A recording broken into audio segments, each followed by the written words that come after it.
we're going to see the coagulation cascade. The coagulation cascade contains factors, cofactors, and sometimes calcium in order to be activated. So we have intrinsic and extrinsic pathways and the common pathway. The intrinsic pathway begins with factor 12. Factor 12 is activated by the subendothelial collagen. So here collagen activates factor 12. Now we have factor 12, activated factor 12. Activated factor 12 activates factor 11. Now we have activated factor 11. Activated factor 11 activates factor 9. Factor 9 now is activated. Here we need calcium. So we require calcium in order to factor 9 be activated. Next, from factor 9 there is factor 8. Activated factor 9 activates factor 8. Factor 8. This also requires calcium. And factor 8, this is a cofactor. Factor 8 is a cofactor. Then together factor 8 and factor 9 activate factor 10.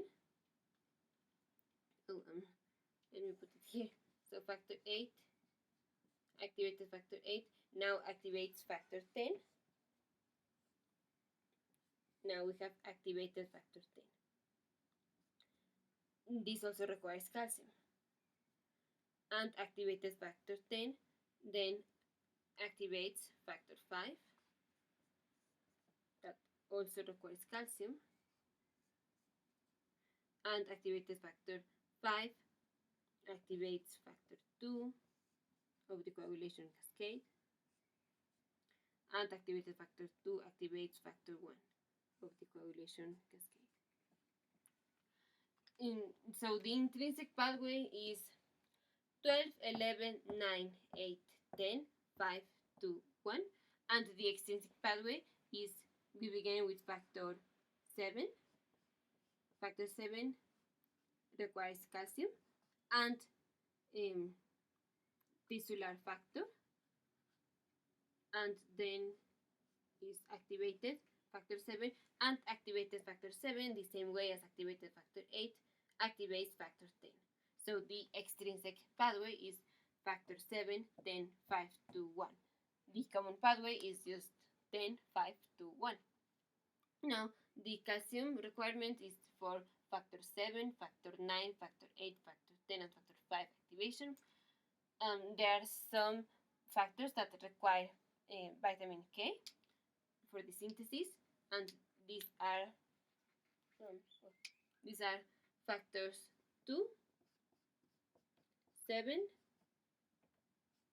9, and 10.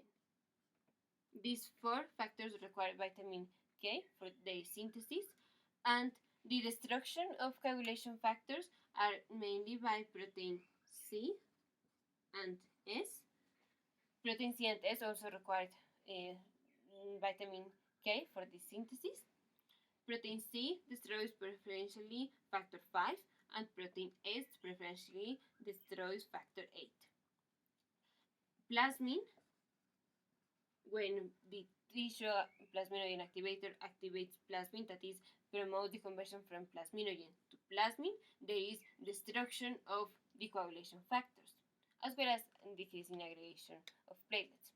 And the other thing is that heparin, and when we give it, or the heparin-like molecules, binds to antithrombin 3, and antithrombin 3 destroys the factors 2, 7, 2, 9, where is 9? 9, 10, 11, and 12.